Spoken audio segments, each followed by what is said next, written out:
Maybe typing in the chat, wishing folks a Shabbat Shalom, and we're going to get started in just a couple minutes. A little bit.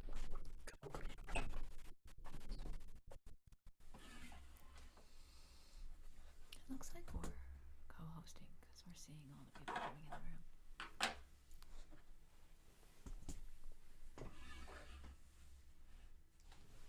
coming in the room.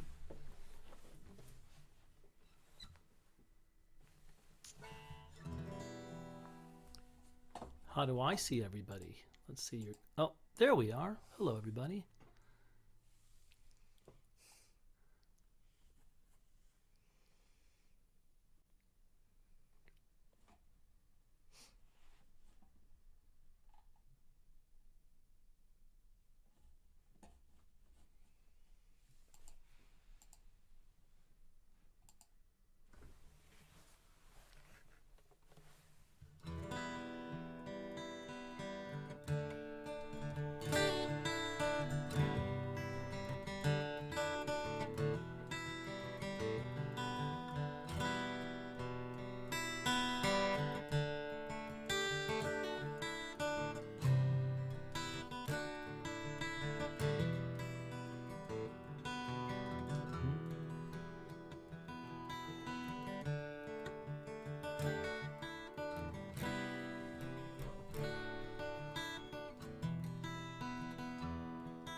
You gotta welcome David chat. Oh, I didn't see the chat. It's hard for me to see the chat. Behind your. Yeah, it's behind my cheat sheet. But hello, thank you.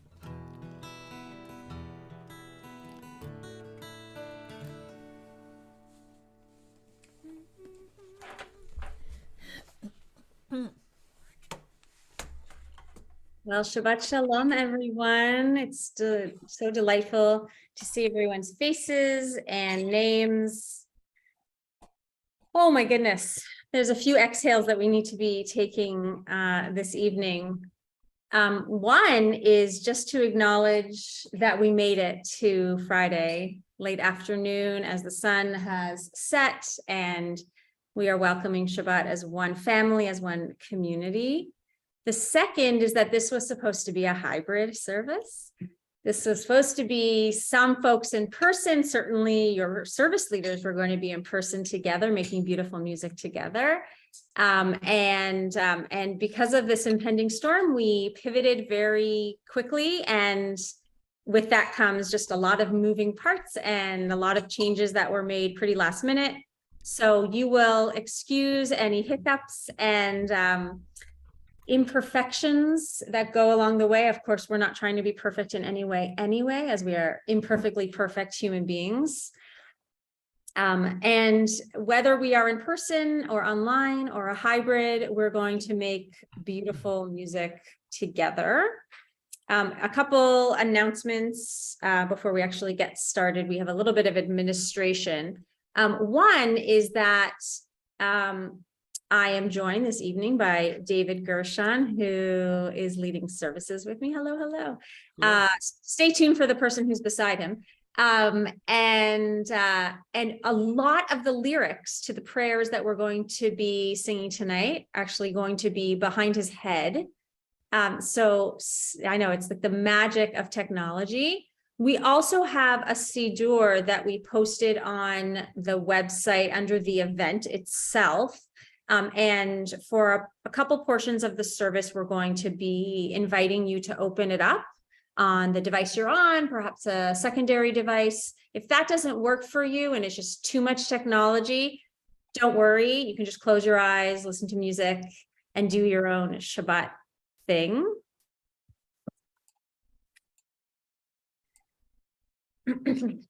A quick word of Torah. We have some speakers this evening. It is Refugee Shabbat.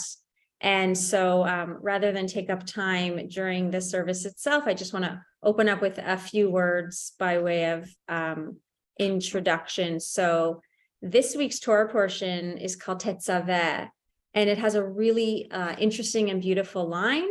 V'shochanti betoch b'nei Yisrael v'hayiti lahem la'Elohim. And God says, in reference to asking, inviting the Israelite people who are journeying in the wilderness to build a portable sanctuary, a portable home for the presence of God to dwell. So the verse is, and I will live in, and I will dwell inside the people, and I will dwell within the people, and I will become to them God. And this stands in juxtaposition to last week's Torah portion, one of the most famous verses of Torah, V'asuli mikdash v'shochanti betocham. God says, let them make me a sanctuary that I may dwell among them.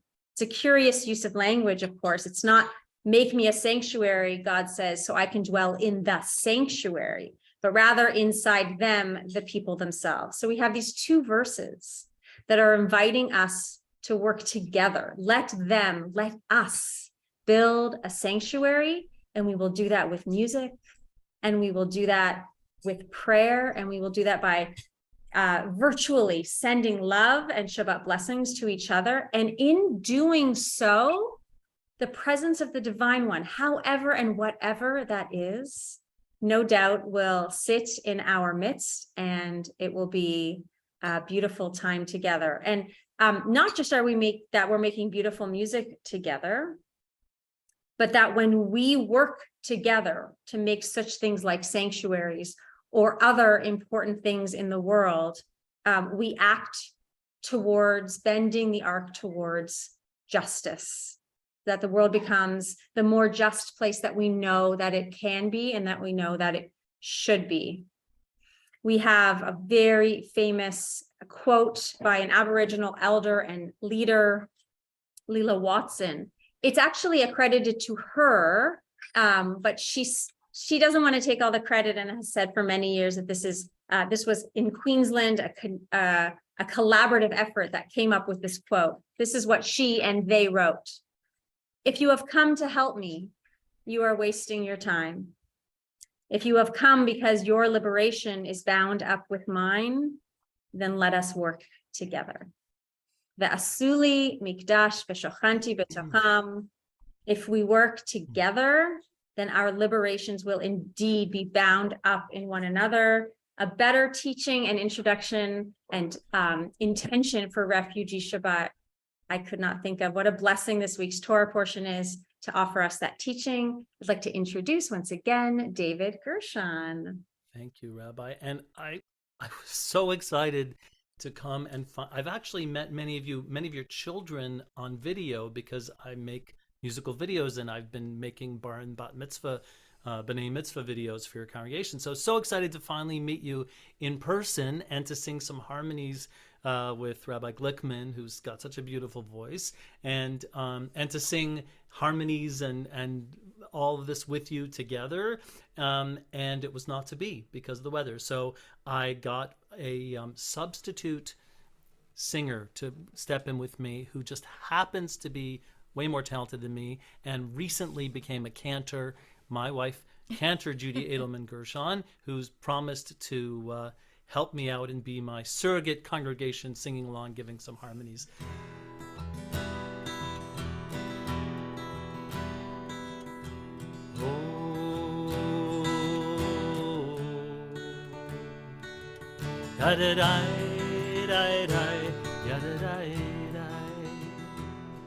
You know, before you start singing with me, I have to tell you that it feels very strange to sing when you're all by yourself in a room staring at a screen. It feels very strange, but try it.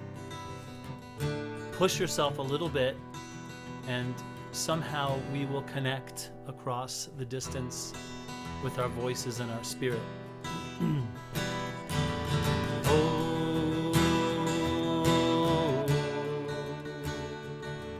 Yada die, die, die, yada die, die, try that.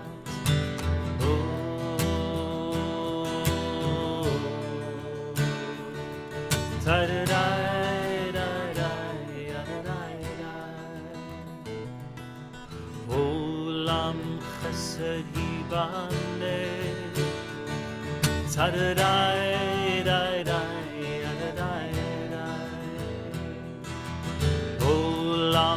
chesed yibaneh. Ta-da-da-da-da-da-da-da. Olam chesed yibaneh. Ta-da-da-da-da-da-da-da. Olam chesed yibaneh. Ta-da-da-da-da-da-da. I will build this world from love. Ta-da-da-da-da-da-da-da. And you must build this world from love. Ta-da-da-da-da-da-da. And if we build this world from love,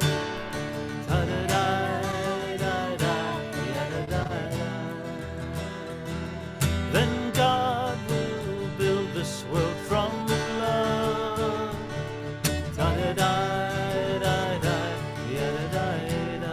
Sing with us, Olam Chesed. Olam Chesed yibaneh.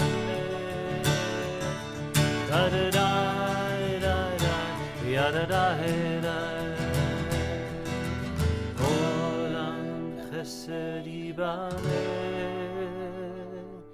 Ta-da-da-da-da-da-da-da.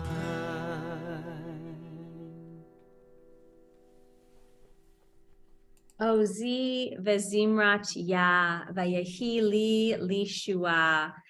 A very complicated, difficult verse of the Tanakh, the Hebrew Bible, to translate. But one offering is, God is my strength and my song. And I feel like that's really what we're doing here tonight on Refugee Shabbat. We're coming together to share and build strength. And we're doing that through the beauty of worshiping together, and certainly through Ozi v'zimrat yah.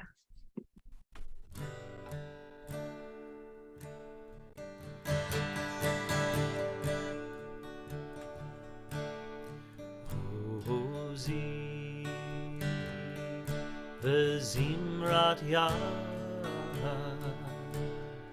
vayhi li lishua. Ozi v'zimrat yah, vayhi li lishua. Ozi v'zimrat yah, vayhi li lishua. Ozi v'zimrat yah, vayhi li lishua.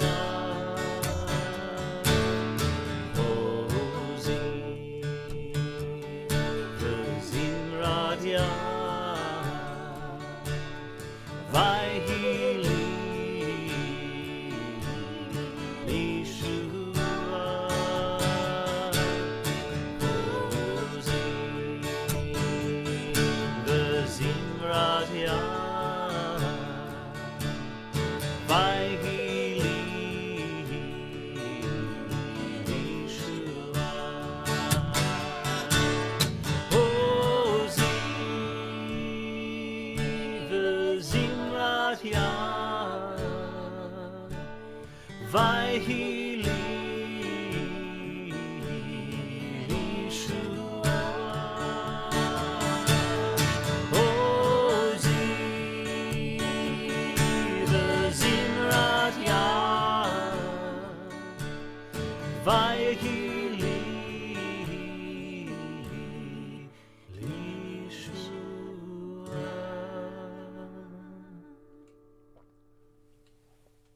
If you have your Shabbat candles with you and you haven't lit them yet, You are welcome to join me in just a moment as we light the Shabbat candles. This is a poem by the very famous poet Zelda.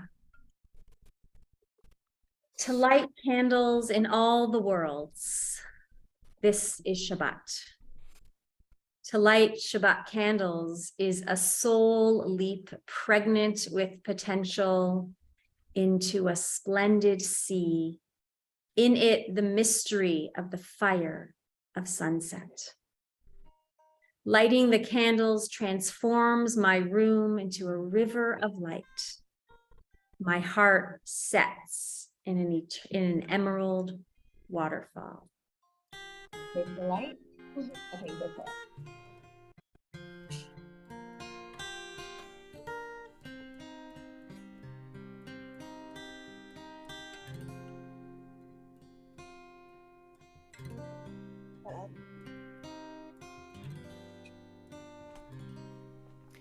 Baruch atah Adonai Eloheinu melech haolam asher kiddushanu b'mitzvotav v'tzivanu lehadlik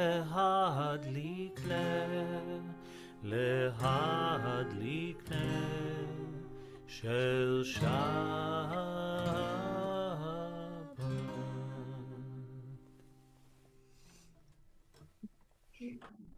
Yedid Nefesh.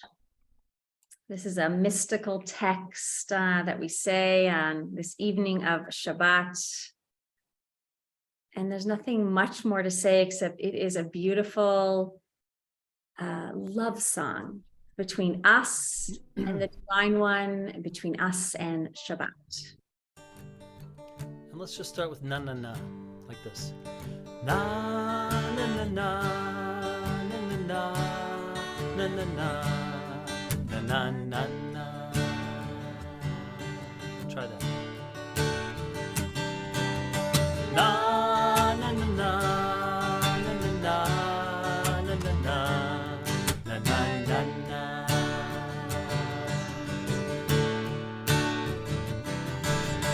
Yedid nefesh av harachaman meshoch avdach heratzona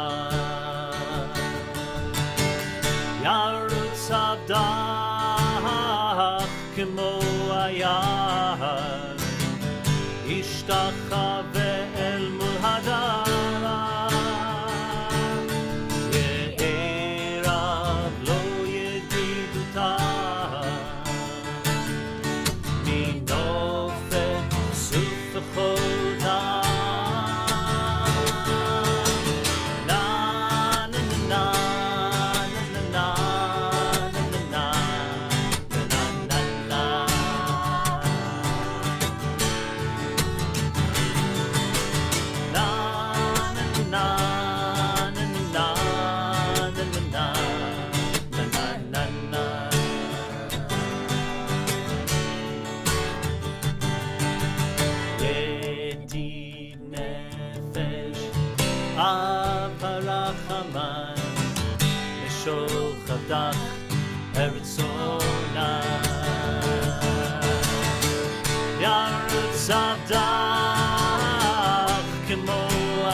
Ooh, that is such a good one, David and I Judy. felt it across the, I Yeah. saw people singing. It was so nice. I can't wait to do that with you one day. I really, really love that one. We're going to keep warming up our souls, warming up our voices. Shir HaMa'alot, a song that is shared on Shabbat. You might remember it from the beginning of Birkat HaMazon on Shabbat. It gets slotted in. So it's on a weekday. We don't say this, but it's a beautiful piece of music that acknowledges the gift that is Shabbat. Shir HaMa'alot. And it's in 3 parts. So unless our puppy's going to take one, we have to get the 3rd part out there somewhere among you. Just pick a part that you like. Starts very simple like this. Shabbat Shalom Umevorach. Shabbat Shalom Umevorach. Try it again. Shabbat Shalom Umevorach. Shabbat Shalom Umevorach. Next part goes like this. Shabbat Shalom. Shabbat Shalom. Try that. Shabbat Shalom. Shabbat Shalom again. Shabbat Shalom. Shabbat Shalom.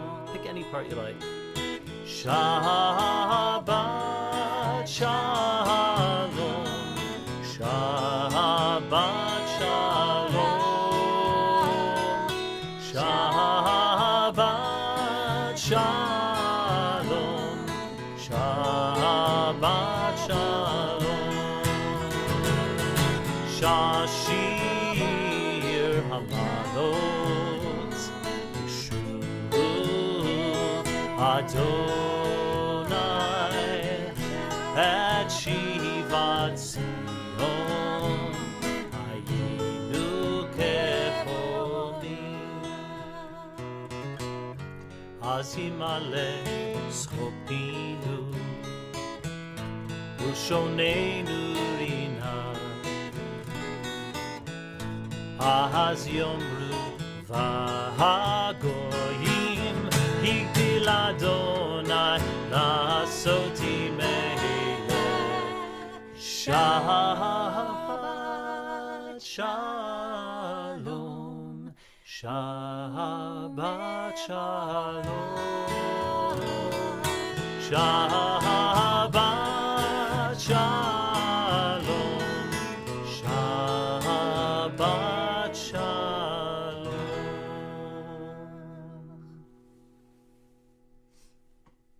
Oh, that was so beautiful. I hope that everyone felt all the love that I just felt through the scream. That was very beautiful.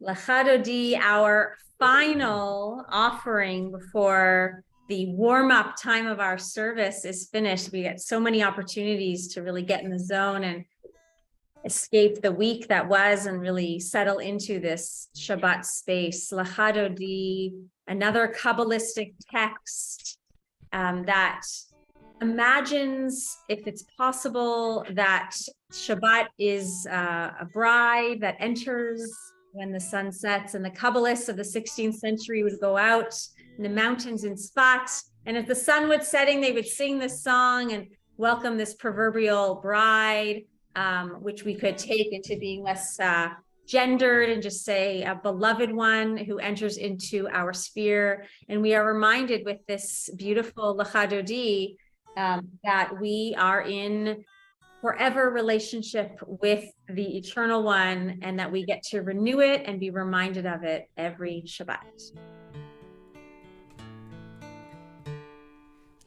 Lecha dodi likrat kala Pnei Shabbat nikabla. Try that with me. Lecha dodi likrat kala Pnei Shabbat nikabla. Shamor v'zachor b'diburecha Hishme'anu el ha'milcha Adonai echad u'shemo echad V'shem u'tiferet v'letila Likrat Shabbat lechu v'nilcha Ki hi mekor habracha Mirosh mikedem nesucha Sof ma'aseh b'machshava tefila Lecha dodi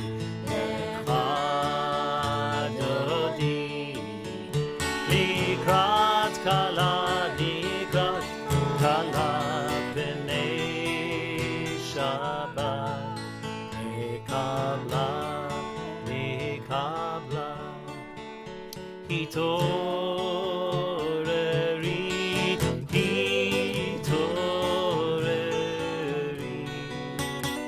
Kiva orech kumiuri Uri shir daveri Kevod Adonai alayich nigla. Those who are able, if you'd like to stand, you can.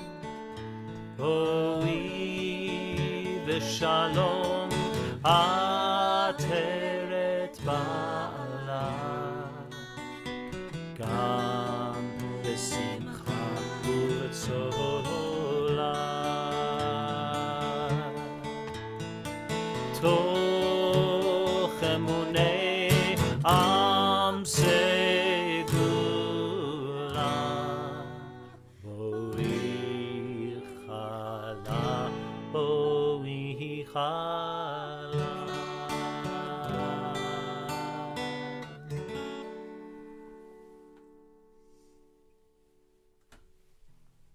Hopefully we are all warmed up now in body and soul and mind and spirit. Baruch Hu asks us if all that preparation is good, is done. Are we ready to actually start our service? If you can believe it. Sometimes I just can't believe how long the warm-up is. But it's like an athlete, you got to warm up. So here we are, we've entered the space, and this is my absolute favorite version of Baruch Hu because it translates the thing that we're asking. The words aren't actually saying this. The Baruch Hu words aren't actually saying this. These are praising God words. But what the composer has done is really asking us if we are of presence of mind and body. And this is wonderful. If you aren't already, and if you are able, we rise for Baruch Hu. Yada dai dai dai, yada dai dai dai, yada dai dai dai, yada dai dai dai, yada dai dai dai, yada dai dai dai, yada dai dai dai, yada dai dai dai. Am I awake? Am I prepared? Are you listening?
The first blessing after Baruch Hu acknowledges the space and presence and the most amazing gifts that are nature. Blessed are you, our eternal one, sovereign of all worlds, by whose word the evenings fall. In wisdom, you open heaven's gates. With divine discernment, you make the seasons change, causing the times to come and go, and ordering the stars on their appointed paths through heaven's dome. Creator of day and night, who rolls back light before the dark and dark before the light, who makes day pass away and brings on the night, dividing between day and night. Living and enduring one, now and always, blessed are you, Adonai, who makes the evening fall. And from that reminder of the seasons and everything turning as they will and the sun setting, we turn to Ahavat Olam, acknowledging the acts of love and graciousness in our lives.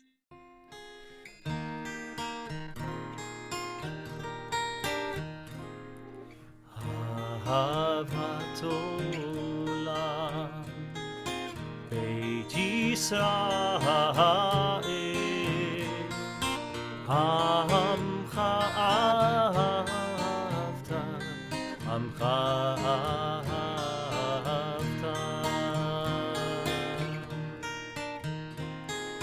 Torah u'mitzvot, Chukim u'mishpatim, Otanu limadta, Otanu limadta. Al kein Adonai Eloheinu b'shochbeinu, Kumeinu nasiach b'chukecha, V'nismach b'divrei Toratcha, U'b'mitzvotecha le'olam va'ed, Ki hem chayenu, Ve'orach yameinu, Uvahem negei yomam v'layla, negei yomam v'layla. V'ahavatcha al tasir, Mimenu le'olamim, Baruch ata Adonai, Ohev amo Yisrael, Ohev amo Yisrael.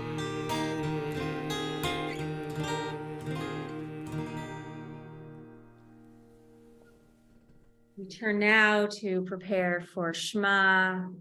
I invite you to close your eyes or let your eyelids get heavy, and we're going to take in our own time 2 cleansing, beautiful inhales and exhales.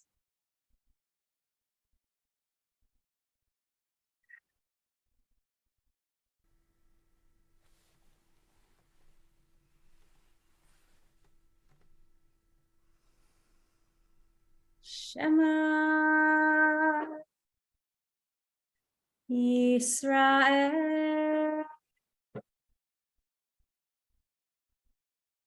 Adonai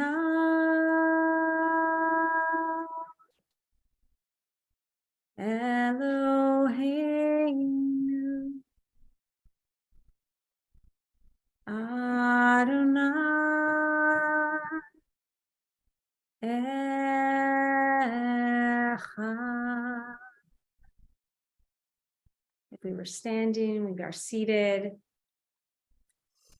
Ve'ahavta et Adonai Elohecha v'chol levavcha u'v'chol nafshecha u'v'chol meodecha ve'hayu hadvarim ha'ele asher anochi metzavecha hayom al levavecha Veshinantam levanecha v'dibarta bam v'shivtecha v'beitecha uvlechtecha v'derech uv'shochbecha v'kumecha ukshartam leot al yadecha והיו לטוטפות בין עיניך, וכתבתם על מזוזות ביתך ובשעריך. In a few minutes, we will be properly introduced to one of our speakers this evening. But in the meantime, we'd love to invite Asma Faizi to be unmuted and offer a poem, a reflection in anticipation of Mi Chamocha. The story and poem that I'd like to share with you tonight is about a legendary Afghan woman named Malala of Maiwand. She is known for her bravery during the Battle of Maiwand, which took place in 1880 between the British Army and Afghan forces. As a hero of Afghan independence, she fought for the freedom of her country and people. Malala's actions during the Battle of Maiwand are also a powerful example of how Afghan women have historically played active and important roles in their society, despite stereotypes and perceptions that suggest they are oppressive or passive. Malala was a young Pashtun woman who, according to legend, accompanied her father and fiancé to the battlefield to provide medical aid to wounded Afghan soldiers. During the battle, the Afghan forces were losing ground and morale was low. Malala rallied the troops by reciting a poem that emphasizes the importance of sacrificing for the sake of freedom. She then took up a flag and led a charge against the British, but was killed in fighting. Her actions and words are said to have rallied the Afghan soldiers who ultimately won the battle. The poem that she recited is as follows. With a drop of my sweetheart's blood, shed in defense of the motherland, will I put a beauty spot on my forehead, such as would put to shame the rose in the garden. The first line of the poem, with a drop of my sweetheart's blood, suggests that she is willing to make the ultimate sacrifice for her country, just as someone in love might shed a drop of blood in a romantic gesture. The second line, shed in defense of the motherland, emphasizes that this sacrifice is made for a larger cause, the protection and defense of the country that is like a mother to its people. The third line, will I put a beauty spot on my forehead, suggests that the act of sacrifice is a source of pride and honor, akin to wearing a beauty mark or adornment on one's face. The final line, such as would put to shame the rose in the garden, reinforces the idea that the sacrifice made in defense of one's country for freedom is a noble and beautiful act that brings glory and honor to the person who makes it. Thank you. Thank you so much. With those beautiful words ringing in our ears, we turn now to Mi Chamocha, a song of exalted freedom, of joy, and of appreciation of reaching these moments of redemption. This is going to be new to you, but very simple. Mi chamocha ba'elim Adonai. Same melody, mi chamocha. Mi chamocha Nedar ba'kodesh mi chamocha mi chamocha ba'elim Adonai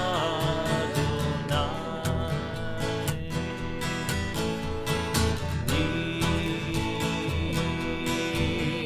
chamocha Nedar ba'kodesh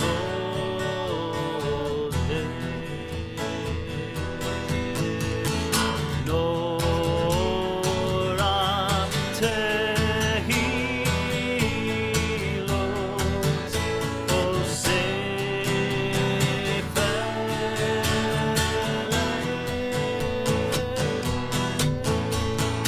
Nora tehilot osef You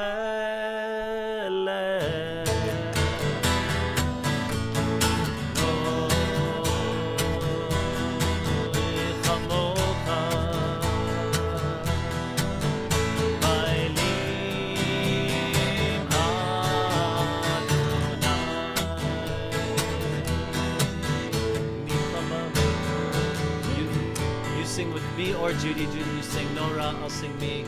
Here we go.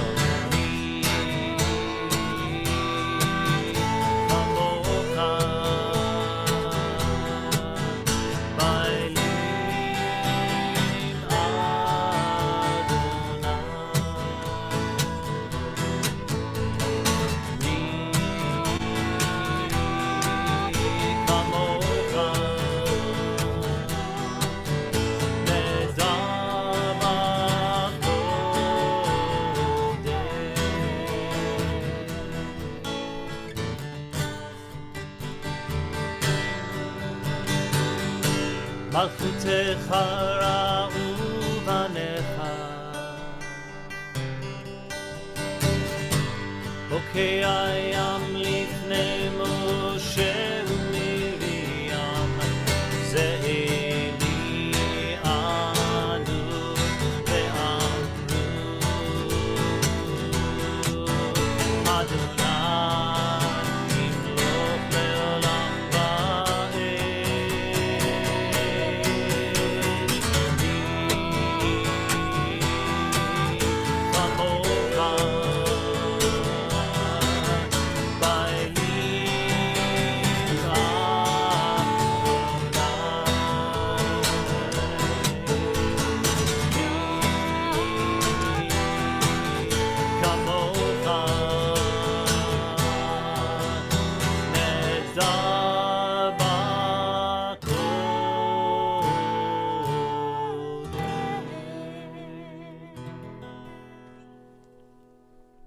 I felt it. I felt as the seas parted, we walked to the other side, and here we are in freedom.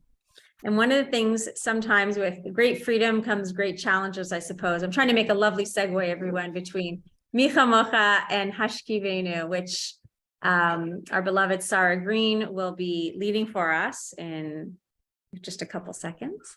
Hashkivenu, an evening prayer that acknowledges the darkness that descends, and sometimes those are some scary times, and we can lean on these words, we can lean on each other, and certainly we can lean on light bulbs and candles to bring light into the otherwise dark moments of our lives. Hashkivenu.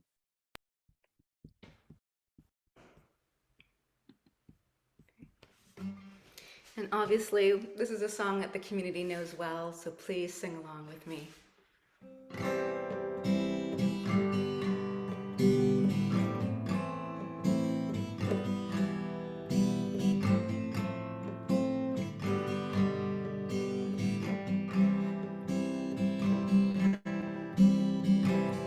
Hashkivenu Adonai Eloheinu l'shalom, l'shalom.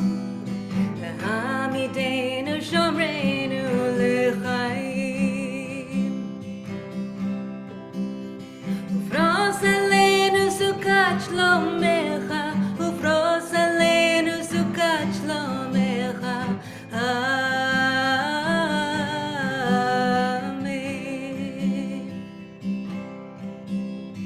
Shelter us beneath thy wings, oh Adonai, guard us from all harmful things. Oh Adonai, keep us safe throughout the night, till we wake with the morning light. Teach us, God, wrong from right. Amen. Hashkivenu Adonai Eloheinu l'shalom, l'shalom.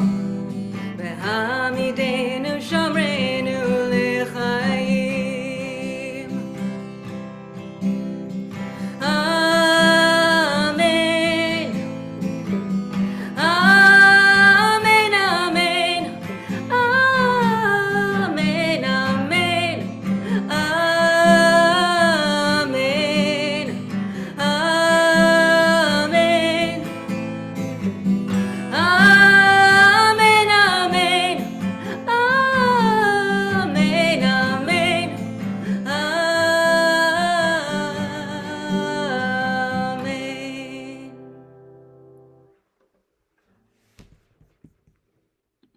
Thank you, Sarah. I'd like to invite Liat Radcliffe Ross to make some introductions. She's going to introduce one of our speakers this evening, Josh Bloom. Hi, everyone. Shabbat Shalom. My name is Liat, and I'm the chair of the DJC's Social Justice Committee. It's my great pleasure tonight to introduce Josh Bloom, a lawyer working in the areas of refugee, immigration, and national security law. I'm going to put Josh's full bio in the chat, but I just wanted to highlight that Josh represents clients daily in deportation and detention proceedings for the Immigration and Refugee Board and the federal court, excuse me. Josh and his wife are members of the DJC and were actually married by Cantor Lisa in 2018. Josh, thank you for agreeing to be with us tonight. I look forward to hearing what you have to say. Thank you so much, Liat. Shabbat Shalom, everyone. So I'm going to talk about refugees crossing the Canada-US border, which is a subject of a lot of media coverage lately. It's something that many people know about, but for those who don't, you may see words in the news like Safe Third Country Agreement, Roxham Road, irregular refugees, said in this kind of hysterical tone, and you might not have really the context for it. So I'm going to try to give one perspective through which to think through these issues, my perspective. And after that, I'll finish with some of the ways that you can get more involved if you're interested. So I'm going to start quite generally about refugee law, and then I'll get back to Canada. And when people are talking about a refugee system or refugee obligations, in terms of legal obligations, it all goes down to back to one treaty called the Refugee Convention of 1951. And so in the wake of the Holocaust and World War II, there's refugees scattered all over Europe, and states come together and they agree on the principle that they will not deport people to a place where they face persecution. And so this fundamental right, it's affirmed in the Refugee Convention. It's the core right, and that's if someone comes to your border asking for refuge, you have to look at their situation. And if you find that they will face persecution if they're sent home, you cannot deport them. And maybe surprisingly, states do broadly accept this idea in principle. But you'll note from what I've just said that Refugee Convention and the rights to asylum, they only come to play under the law when someone has made it to a border. And as time goes on, there are less and less European refugees, and the vast majority of refugees come from the global south, from Asia, from the Middle East, from Africa. And rich Western countries start to do everything in their power to make sure people can't reach their borders and access those rights. So while Europe and North America spends millions on a refugee system, they're at the same time spending even more money on a global system of border control to ensure that the numbers of people who could ever get out of their situation and ask for these rights stays low. How is this done? It's done in every way that someone could travel. It's done through visa requirements that we take for granted, but they make it practically impossible for people from some countries to ever be allowed to board a plane to Europe or to North America. It's done through coast guards and naval security that catch boats of families desperately fleeing for their lives, and often leading to drownings that have become disturbingly routine. And by land, through law, this containment of refugees in the global south, it's done through what is called safe third country agreements. So what's a safe third country agreement? It's an agreement that where rich countries exploit a loophole in the Refugee Convention, where they don't send refugees back to their country. That's if they face persecution, that's not allowed. But instead they send them to unrelated countries that they've decided are safe. The US right now is very boldly trying to do this with Guatemala and Mexico. The UK and also Israel are trying to send refugees to Rwanda, which they've decided is safe. And richer inland European countries have long done this, keeping people in Greece and Malta.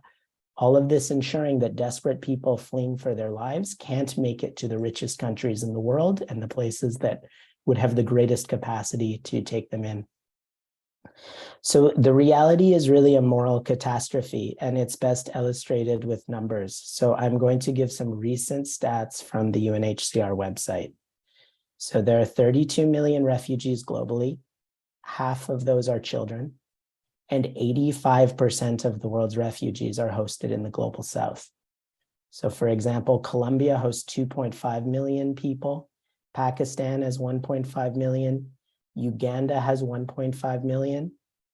In 2019, Canada took 30,000 people, which is not nothing, but it's a complete drop in the bucket towards the responsibility for people that much, much, much poorer countries are being forced to bear. The idea of this is that these people who are in Uganda, in Pakistan, in Lebanon, they'll wait their turn and one day they'll be resettled. Resettlement, you hear of group of 5 of these different applications, they'll be resettled to a Western country or to another country. But for most people, it never happens. In 2019, only 0.5% of the world's refugees were resettled, and more than 13 million refugees have been waiting an average of 2 decades for resettlement with no end in sight. So again, this is just a complete unfairness on the part of countries like Canada towards not only the global south countries that have to support millions of people who aren't their citizens, but obviously to the millions of children we're talking about waking up every day in a refugee camp with no way to meet their basic needs. That was a long preamble to talking about the Canada-US border, but I believe that's the context we have to know before we turn to the issues around refugees arriving at the Canadian border. Canada is able to consider itself a leader in how it treats refugees because our geography significantly limits the number of people who could ever get here. If you imagine a world map, Canada is nestled as far as possible from where the majority of refugees are fleeing. You can't really get here by water. You would have to take a plane, but Canada is one of the most restrictive visa policies in the world, so you won't be allowed to board. You can't get here by water, you can't get here by plane, and you can't really get here by land unless you pass through the United States. And that's key because it's not impossible to get a visa to the United States. And it's not impossible, especially for South American refugees, to get to Mexico and to enter the US and then come to Canada. So this is a flow of refugees that Canada could never control. And for years and years, they wanted it to stop. For years and years, Canada sought a safe third country agreement with the US where they could close our borders, our land border to refugees and push these people back to the United States. And for years, they didn't get it. Critically, until 2014, there was no Canada-US safe third country agreement. People could claim anywhere at official crossings at the border and had their claims decided and processed. And the world didn't end. This was the status quo through the 70s, the 80s, the 90s, the early 2000s. But after 9/11, Canada gets their wish and they negotiate a safe third country agreement with the US in exchange for giving the US free rein on surveillance into Canada to carry out the war on terror. So Canada, since 2004, can turn refugees who are seeking protection in Canada, push them right back to the United States. This agreement has been legally challenged as unconstitutional, and twice a federal court judge found that it was because of how people are treated in the United States when they're turned back. First in 2007 and again in 2019 in a case that I'm one of several counsel on. Both times, these trial judgments were overturned on appeal, meaning the agreement was allowed to stay in place. The current challenge was heard by the Supreme Court in October, and a decision is pending. But the crux of the issue is how refugees are treated when Canada pushes them back to the United States. And even before and after Trump, the reality has been that many are detained in criminal jails, many people who are turned back at the border. Many refugees turned back are people who would be accepted as refugees in Canada, but we know they won't be in the US. For example, being a woman fleeing domestic violence is a ground for refugee status in Canada and typically is not in the United States. And there are various other ways that turning someone back to the United States makes it very likely they will ultimately be sent to persecution. So there are very good reasons if a family arrives in the United States and in what might be the only chance at a safe and secure life for their children, they choose to try to claim in Canada. But instead of just having what is a trickle of the global refugee numbers simply claim at the border as they did until 2004, the Safe Third Country Agreement forces people underground to try to enter Canada at unofficial crossings, often at dangerous places, to try to get their claim heard in Canada. This is where Roxham Road comes in. Roxham Road in Quebec has been set up as a kind of makeshift crossing, with the government realizing that given the situation in the United States, people are going to try to reach Canada, and it's better to have some sort of organized way to process their claims. But that Quebec is in an uproar because people come to Roxham Road, where they used to be able to claim at any border crossing, and it concentrates the number of people in Quebec. The media refers to people who go through Roxham Road as using a loophole to the Safe Third Country Agreement and calls them irregular, but it can't be said enough that it's the Safe Third Country Agreement that is the loophole. The fundamental point of the Refugee Convention is you're allowed to ask for protection at a country's border, and that is all that refugees at Canada's border are doing. This year, it will be about 50,000 people by the end of the year who have done this. Maybe half of them will get to stay. So that's 25,000 people in a country of nearly 40 million. In my opinion, it doesn't warrant the hysteria that you see even in newspapers like the Globe and Mail. It's a fraction of the global refugee problem, and it amounts in a year to what countries like Bangladesh and Lebanon have often seen in a day. So to me, the only moral and practical answer is to suspend the Safe Third Country Agreement. This recognizes that there are good reasons people won't claim in the US and allows it to happen in an organized way across Canada.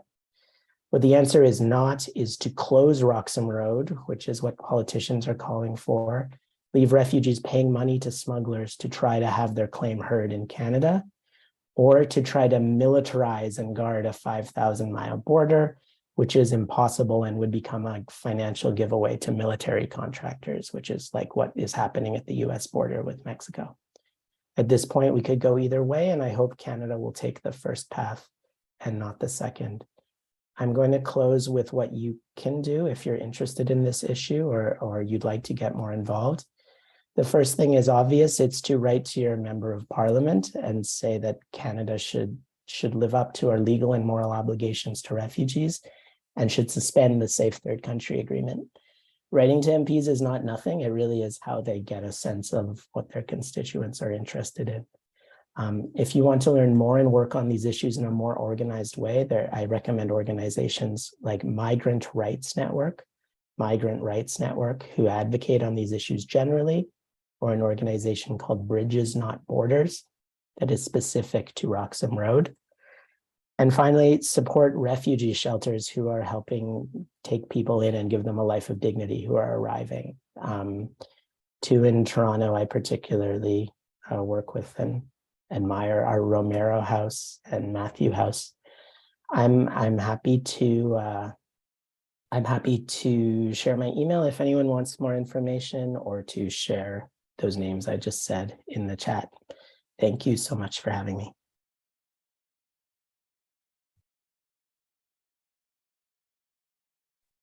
Thank you so much, Josh. That is a wonderful look at the history and the current situation going on in Canada. I really appreciate it. Thank you. Now, of course, if we were in person, we would have some nosh, some snacks after our service. And then in the room, we could ask you all sorts of questions by way of follow-up. So we'll just have to find you at the synagogue at a future time. And of course, the work of our social justice committee with Liat at the helm pushes out all this amazing content. And I'm sure we'll be able to, through emails and on our website, post these action items that you have suggested. Thank you so much. We're going to turn back to our service. The Shamru,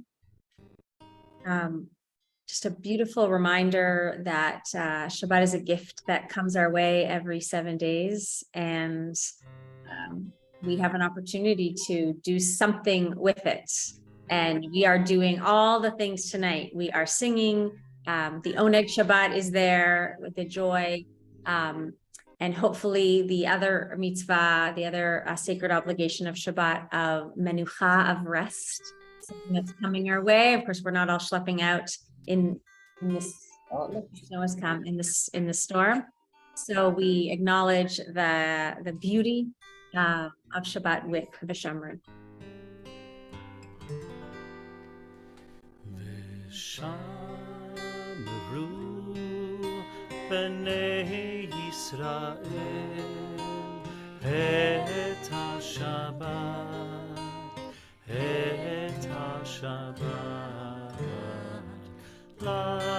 לעשות את השבת לדורותם ברית עולם ברית עולם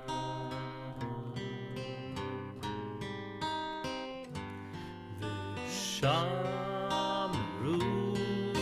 בני ישראל את השבת, את השבת, לעשות את השבת לדורותם ברית עולם ברית עולם.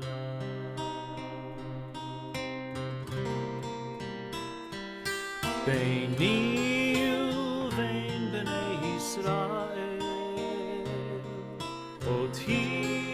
אותי לעולם ביני ובין בני ישראל אותי לעולם כי ששת ימים עשה אדוני את השמיים ואת הארץ וביום השביעי שבת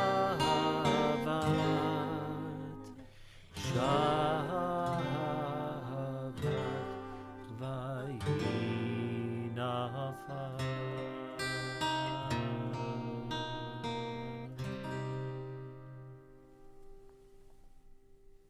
This is the part of the service I referenced at the beginning where we will all be accessing the online Siddur. It was posted in the chat when our service started. Again, if that doesn't work for you or you can't access it, just be with your own thoughts and prayers and meditations, and that's good too.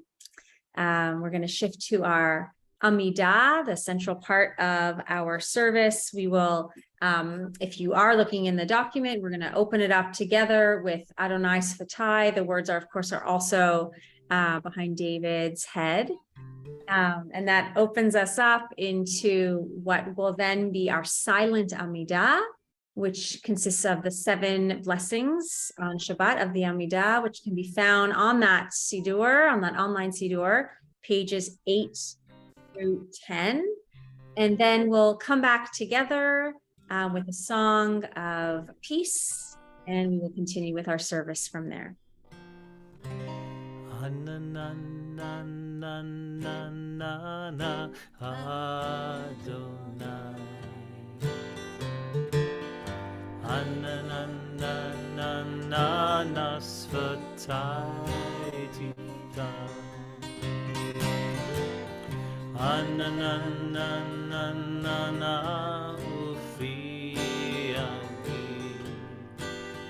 ופי אגיד תהילתך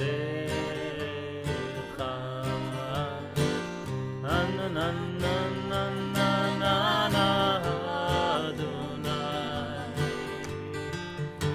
na na na na na sfatai tifta na na na na na ufi adi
יהיו לרצון עם רפי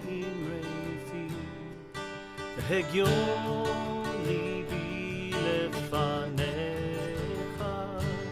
יהיו לרצון עם רפי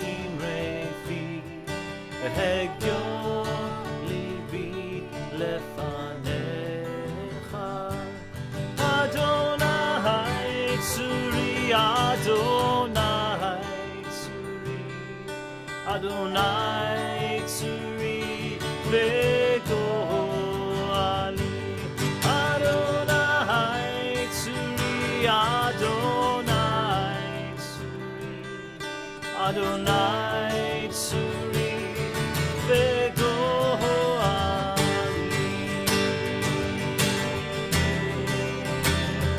יהיו לרצון עם רפי והגיון ליבי לפניך יהיו לרצון עם רפי והגיון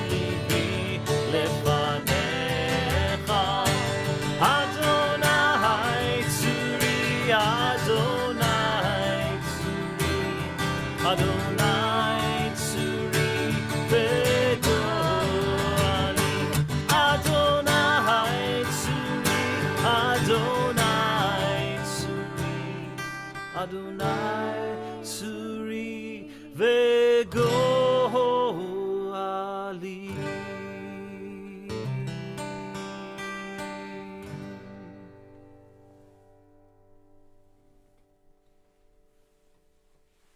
For our second speaker this evening, I'd like to invite Ellen Passmore to introduce Asma Faizi. We were so inspired by Josh's words just a few minutes ago, and we will be equally inspired in just a moment. Shabbat Shalom, everyone. I'm very honored to introduce Asma Faizi. Asma has been a staunch supporter of national and international issues related to the plight of Afghan women, as well as other newcomers to Canada, and human rights issues for refugees worldwide. She is the president of Afghan women's organizations, Refugee and Immigrant Services, and AWO has been providing settlement services for over 30 years to newcomers to Canada, with a special focus on women, families, refugees, and people experiencing war and persecution. AWO has also sponsored several home-based underground schools and educational programs inside Afghanistan. In 1986, Asma escaped the war in Afghanistan with her mother and brother and came to Canada via a refugee camp in Pakistan. Asma is a lawyer and a member of the Canadian Afghan Lawyers Association, and a very active member of an organization of feminist lawyers who are seeking to respond to the Afghanistan crisis. She's received numerous awards from her work as a lawyer, and we're very honored and pleased to have her speak to us today about AWO's work, and also what we can do as a community, as a congregation, to support the work that is done by AWO on behalf of Afghanistan women. Thank you. Shabbat Shalom, everyone. On behalf of the Afghan Women's Organization and our Executive Director, Adina Niazi, who is with us today, I want to extend our sincere gratitude for this opportunity to speak with you today. Thank you, Ellen and Rabbi Glickman, for inviting us to join you this evening. I will start off by talking about the Afghan Women's Organization and what we do. I will refer to our organization as AWO. I will then speak about the current situation of Afghan women in Afghanistan and the unprecedented humanitarian crisis that is unfolding there. And I will end with the challenges Afghan refugees face in Canada and what you can do to help. The AWO has been around for more than 30 years, and we have been providing multiple services to newcomers in Canada, with a special focus on women, their families, refugees, and people who have experienced war and persecution. The AWO is a sponsorship agreement holder with the Government of Canada, and we have played an important role in supporting the refugee sponsorship program in Canada through private sponsorship and successful resettlement of over 5,000 refugees from around the world. On average, each year we serve over 20,000 clients, over 95% of whom are refugees. The AWO is an Afghan women-led organization, and since its inception, the AWO has been advocating for the human rights of refugees and Afghan women. The AWO has led several projects inside Afghanistan that focus on human rights, women's rights, children's rights, and access to education. For example, the last time the Taliban were in power, our organization had a number of underground schools, home-based schools for girls.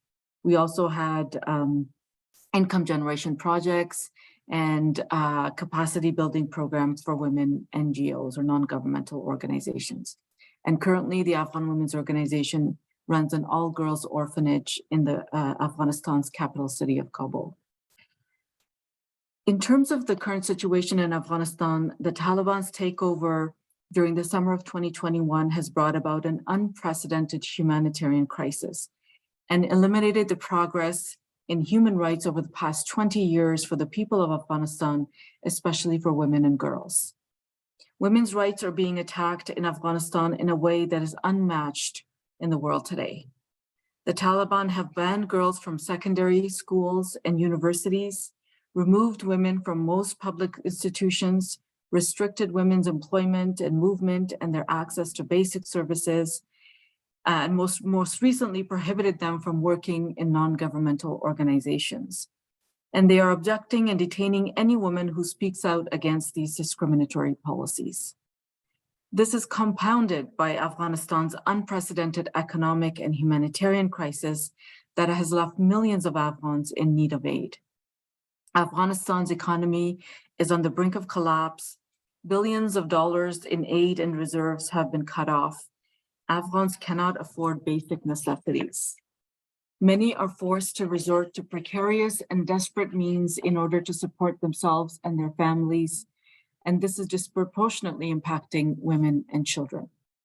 There are many people who are starving to death and many more living on the street without water, food, or shelter.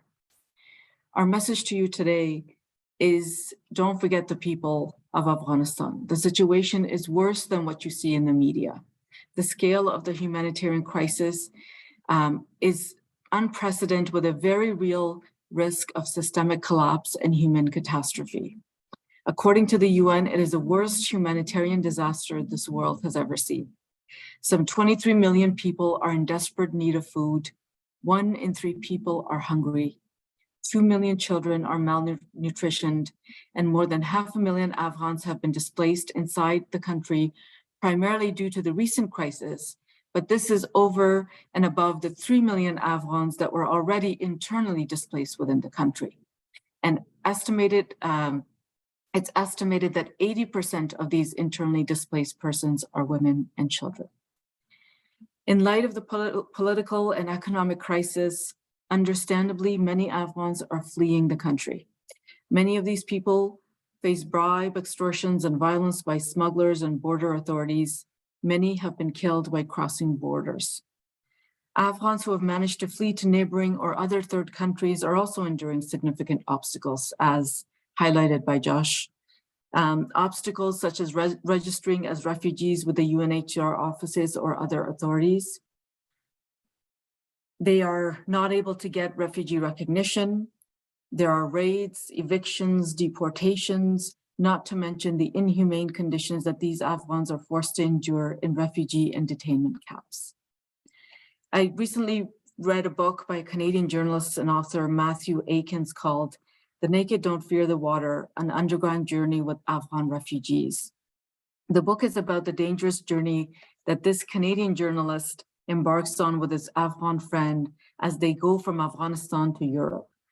And this book, beautifully written book, captures the struggles that people go through, not just Afghans. He talks about other refugees that they encounter along the way that go through in search of a better life. In terms of our AWO's response to the crisis, since the crisis escalated in 2021, the AWO has been working tirelessly on many crisis response efforts, including on advocacy efforts and supporting Afghan refugees that have been evacuated to Canada. We have created a task force with committees responsible for housing, employment, children, youth and education, donation, volunteer coordination, and health. Through generous donations from organizations and individuals, the AWO has been coordinating efforts and working collaboratively with partner organizations to identify the refugees' basic needs and deliver orientation sessions and services that are culturally and linguistically appropriate, as well as providing much needed emotional support. The AWO has also collected and delivered donations to Afghan refugees who arrived with the clothes on their back. You can imagine the situation that they left in, they didn't take anything with them. We have also provided school supplies for kids and laptops, computers, food items such as rice, oil, sugar, tea, and snacks for kids. And as a sponsorship agreement holder, the AWO has been sponsoring vulnerable refugees to Canada. Once these refugees arrive, they need to find affordable housing, so we try and help find housing for them and using our donations subsidize the cost of housing, as you know, which is quite high in Toronto. We have also bought mattresses, blankets, and other household items once these refugees have found a place to live. And I'll turn to the challenges faced by Afghan refugees in Canada. For those refugees that are resettling in Canada, they're facing barriers that all refugees face when they land in their new home. Almost all refugee families share same challenges in terms of food insecurity, financial concerns, lack of employment, and adequate housing. These basic needs are the first and main concerns for all refugees. We are trying to address these challenges by helping them find affordable, subsidized housing, providing them with training, and helping them find employment that matches their skills. Some of the refugees are also facing language challenges. Not knowing the language often leads to difficulty in accessing resources within the community and securing employment. We provide these individuals with language training classes for newcomers and encourage them to attend and engage community programs such as conversation circles. One crucial area that I'd like to emphasize is the lack of trauma counseling for newly arrived Afghans, since many of them escaped very precarious situations. They are facing stress, anxiety, depression, and social isolation. These refugees may also may not have any awareness or education on mental health issues, which is stigmatized back home. Another related challenge is lack of social or family support. Many refugee families left Afghanistan abruptly, and many left loved ones behind in Afghanistan or in other countries. They miss their families and worry about their well-being, particularly given the dire situation that the country is currently in. In the long run, this could become a concern in terms of their mental well-being. I want to end by saying that Afghan culture in general is very welcoming and family oriented. You can typically expect comfort and hospitality from the Afghan community.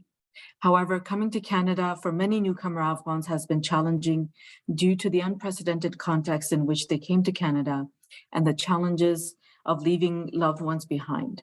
Staff at our organization do their part by empathizing with the newcomers and giving them assurance that it only gets easier with time and encouraging them to engage in our programs and programs outside of the organization.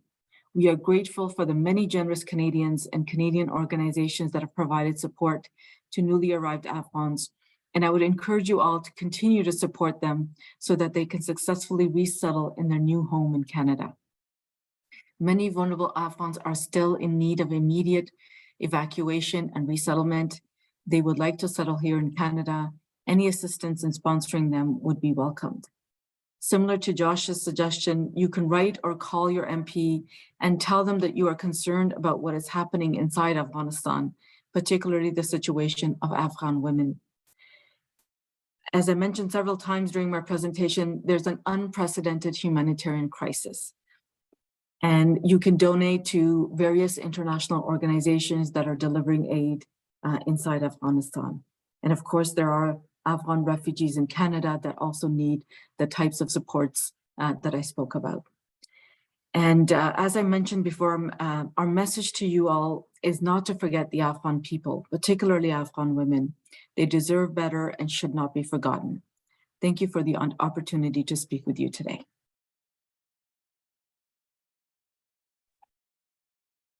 Thank you so much for your words, for providing a context, a background, and some action items that we can take. We turn back to our service, and it's a highly appropriate time in our service to offer a prayer and our blessings for healing. Healing of our planet broadly and our fellow human beings who live around the world, healing within our own borders in Canada, healing in our neighborhoods, our schools, our workplaces, healing in our families, and perhaps most importantly and pressing, healing within our own body, mind, souls, and spirits. You are welcome to post in the chat names of individuals for whom you are praying for a complete healing, again, of body, mind, soul, or spirit. And we will hold all of those names in our hearts and in our voices as we sing Misha Berach.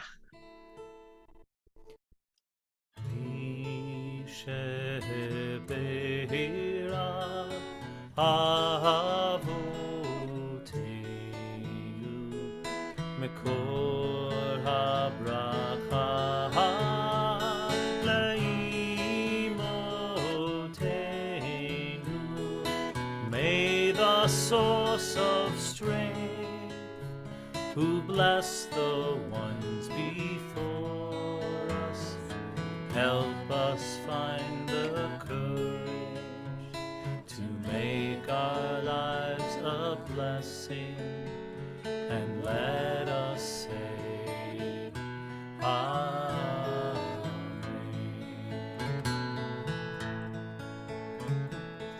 Mi sheberach imotenu, mekor habracha leavotenu. Bless those in need of healing with refuah shlema, the renewal of body, the renewal of spirit, and let us say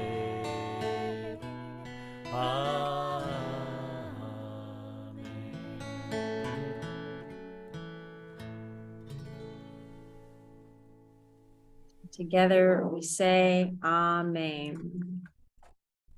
We turn now to our concluding prayers of our service. Aleinu leshabeach, tinged with ein od, and we rise as we are able.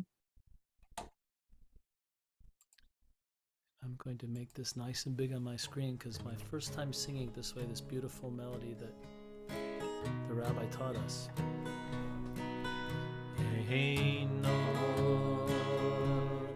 Eino, Eino, Eino. You keep singing that if you like. Aleinu l'shabeach la'adon ha'kol, לתת גדולה לעושה בראשית, שנתן לנו תורת אמת וחיי עולם, נטע בתוכנו אינו,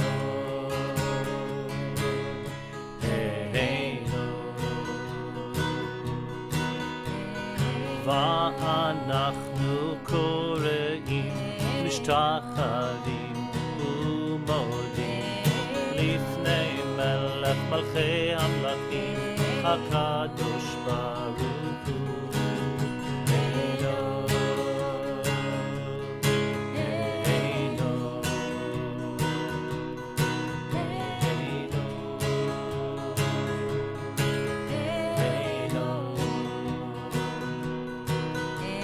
ונאמר והיה אדוני למלך על כל הארץ, ביום ההוא יהיה אדוני אחד ושמו אחד, אינו,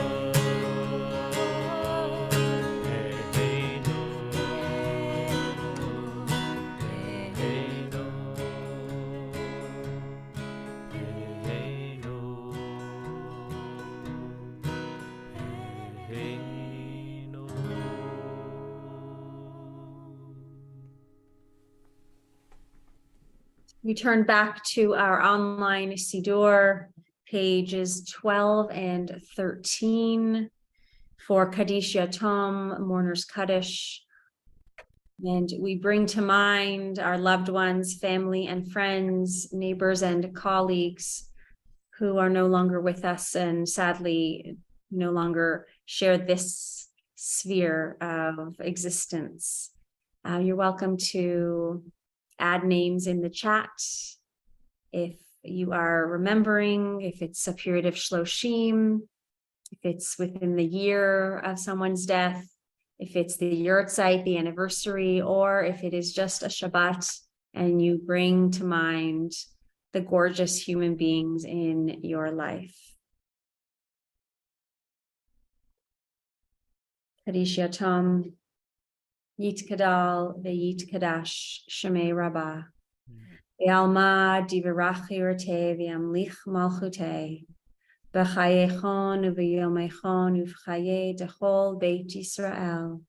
Ba'agala u'vizman kariv ve'imru Amen. Yehi Shmei Rabbah mevarach la'alam ul'almei almaya.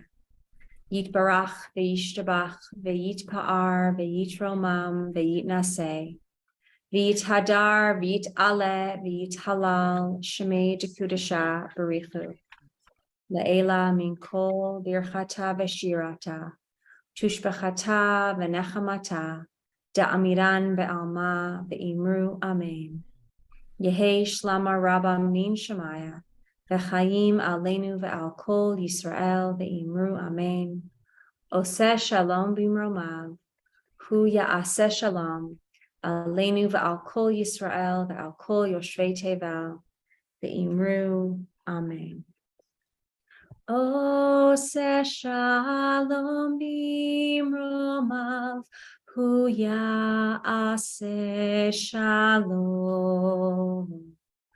Aleinu ve'al kol Yisrael ve'al kol yoshvei tevel ve'imeru Amen.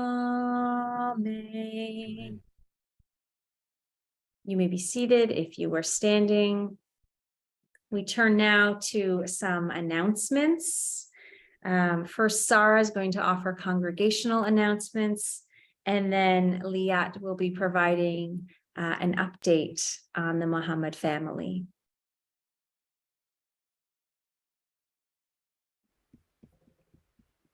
Okay, sorry, I was just trying to find my sheet here. All right. So tomorrow, from 10 to 11:15 a.m., you are invited to the third monthly installment of Yoga and Schmooze with Rabbi Elise. Our first 2 yoga sessions were hugely successful with a great turnout, and Rabbi Glickman is a certified yoga instructor and will welcome Shabbat morning with Jewish movement and meditation, followed by tea and schmoozing. All yoga poses will be adaptable for various needs, with chair yoga as an option for all participants. Tomorrow's yoga experience will be held entirely online. See your emails for the Zoom link. And we can't wait for this Sunday's multi-generational porch prim. We will meet at 3:30 p.m. at Erica Stark Parquet on Bain Avenue, where we'll sing together and show off our costumes, then travel to several porches to enjoy some Purim Spiel performances. We'll then parade towards some Humantaschen provided by the DJC. You're encouraged to come in costume, yes, even if you are a grown-up. There will be prizes for every age group, and if you are able, please also bring a food item for donation to the Nourish East End Food Bank, or warm, good quality size medium to 3X winter clothing, or unopened toiletries for out of the cold to participate in the Purim mitzvah of Matanot Le'Evyonim, or donating to those in need. In case of inclement weather, check the website, event page, and DJC's Facebook and Instagram for updates. Next Saturday, March 11th, you're invited to a Saturday morning in-person Shabbat service in Kiddush. That evening, the DJC Movie Night group will be presenting Fiddler's Journey to the Big Screen, a heartwarming documentary diving into the beloved 1971 musical Fiddler on the Roof. This is an online event that will include a discussion before and after the film. And on March 19th, our popular Tot Pajama Party is back for little ones and their caregivers to enjoy Jewish stories, art, dinner, and games. Be sure to mark your calendars for the end of March, as we have a slew of exciting events coming up, including the second installment of Drawing Near Together an arts initiative for arts for youth and seniors, and an all-age Shabbat service featuring leadership from our grades 3 to 6 students.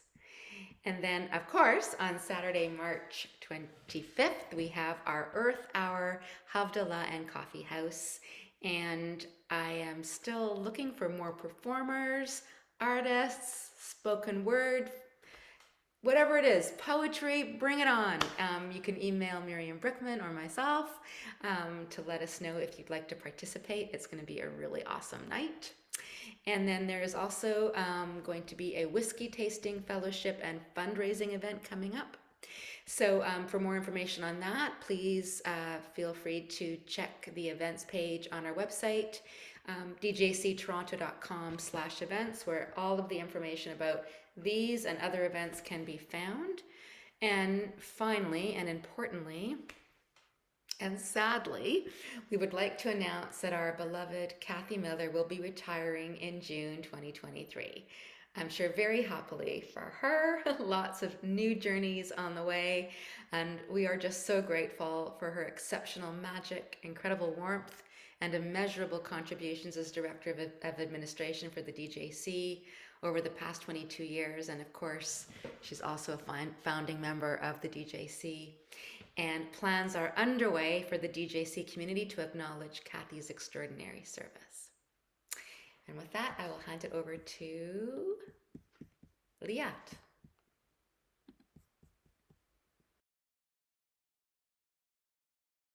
Thanks, Sarah. I was going to share with you two very good news announcements. But I realize there's also kind of a sad announcement. So I'm going to start with the sad announcement and then move on to two good news announcements to do with the Muhammad family. As many of you know, the DJC sponsored 7 members of the Muhammad family.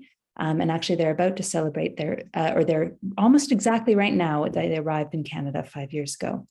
So first, the sad announcement, as many of you know, the death toll in Syria and Turkey from the earthquake was horrendous. And unfortunately, the Mohammeds lost part of their family in the earthquake, and another part of their family has been rendered homeless. So that is the sad announcement that I wanted to share with you all. On to two good news announcements, pardon me. The first is that 5 of the Mohammed children, all 5 of the children, have recently become Canadian citizens. So marking, as I said, 5 years here in Canada, the children are now citizens and the parents hope to become citizens soon too. So this is a very exciting milestone for them. The last announcement is also good news. The DJC is in the process, as many of you know, of sponsoring the grandmother of the Muhammad family to come to Canada. And we just recently, last week or 2 weeks ago, heard that she has now been interviewed by Canadian authorities in Iraq and is now waiting for her ticket to come to Canada. So we're excited to welcome her. If any of you are interested in helping out, we're still working out what exactly needs to be done. It's a little bit different this time around, bringing in an extended member of the family that's already settled here. But if you are interested in helping out, please let us know. You can contact Heather Cohen, and she is going to put her email address in the chat for you. But also keep your ears open and read the e-blasts. We'll keep you up to date through those mediums as well. Shabbat Shalom again. Thank you all for coming. Shabbat Shalom, Leah. Thank you so much. We're going to raise a cup of wine or grape juice and offer Kiddush. And if you're in your online Siddur, that starts at the bottom of page 13. Not those words, the ones in your prayer book. And you probably know them, so join me. Baruch atah Adonai Eloheinu melech haolam borei peri hagafen. Baruch atah Adonai Eloheinu melech haolam asher kiddushanu b'mitzvotav v'ratzavanu v'shabbat kodsho be'ahava uvratzon hinchilanu zikaron lema'aseh v'reishit כי הוא יום תחילה למקראי קודש, זכר ליציאת מצרים. כי בנו בחרת ואותנו קידשת מכל העמים, ושבת קודשך באהבה וברצון הנחלתנו. ברוך אתה אדוני מקדש השבת.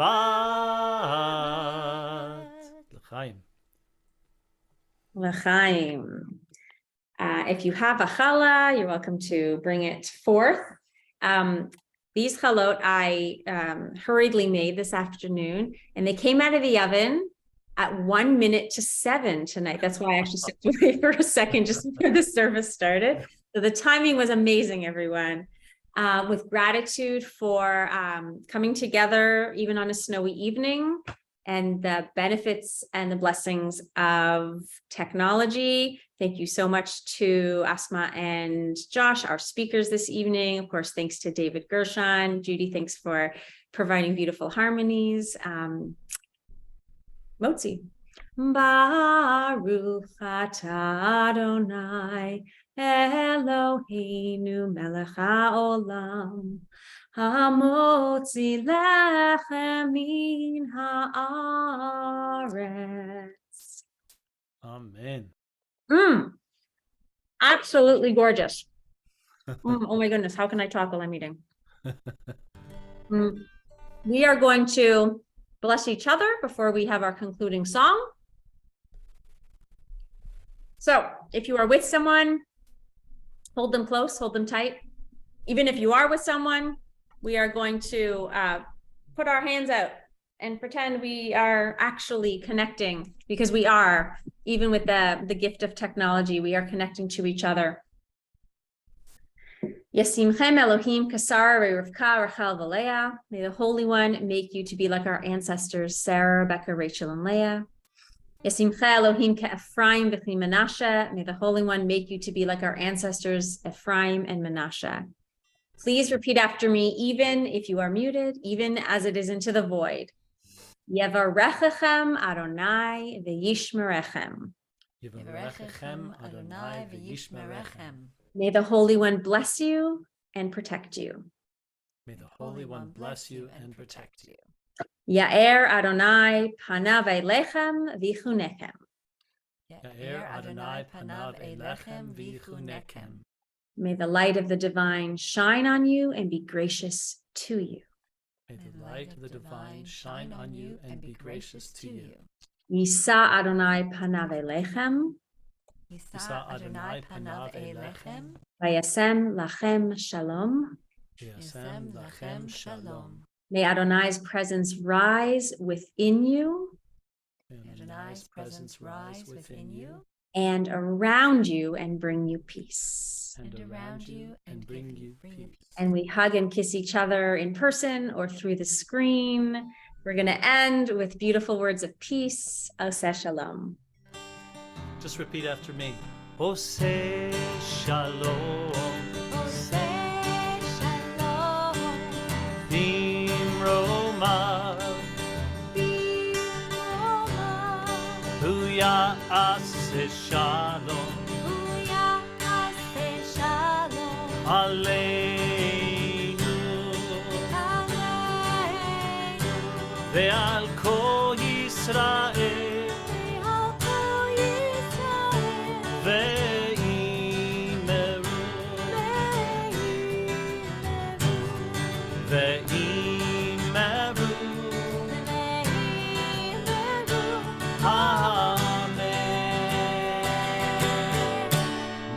One who makes peace, grant peace to us, to Israel and all the world. Try that again.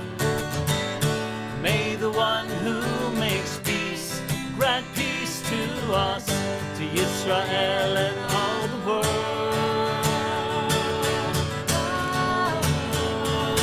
Say shalom.